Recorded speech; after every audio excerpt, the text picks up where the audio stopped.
नमस्कार मंडळी, आज दुकान लवकरच उघडलं.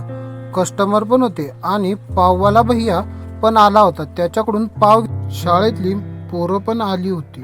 त्यानंतर आपले पेपरवाले दादा आले. त्यांनी आज थोडी खरेदी पण केली. त्यानंतर वडापावची ऑर्डर आली होती.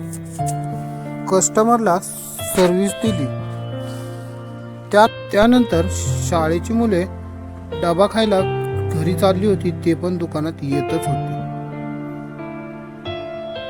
स्नॅक्ससाठी कस्टमर चालूच होते. मंचुरियनची ऑर्डर होती, ती पण दिली.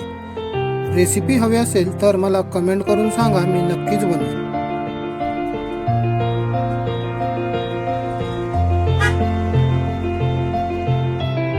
मग शाळा सुटली. मुलांचा गोंधळ चालूच होता. कोण पाणी पित होतं तर कोणी खायला घेत होतं.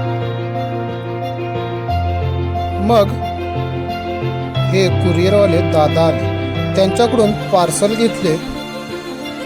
कस्टमर चालूच होते. संध्याकाळी दिवा लावला. व आजचा हा ब्लॉग कसा वाटला मला लाईक, शेअर आणि कमेंट करून नक्की कळवा. नंतर नेहमीप्रमाणेच मुक्या जनावरांना खायला दिले. तुम्ही पण टाकत जा. आजचा ब्लॉग इथेच संपला. चला भेटू उद्याच्या ब्लॉगमध्ये. धन्यवाद.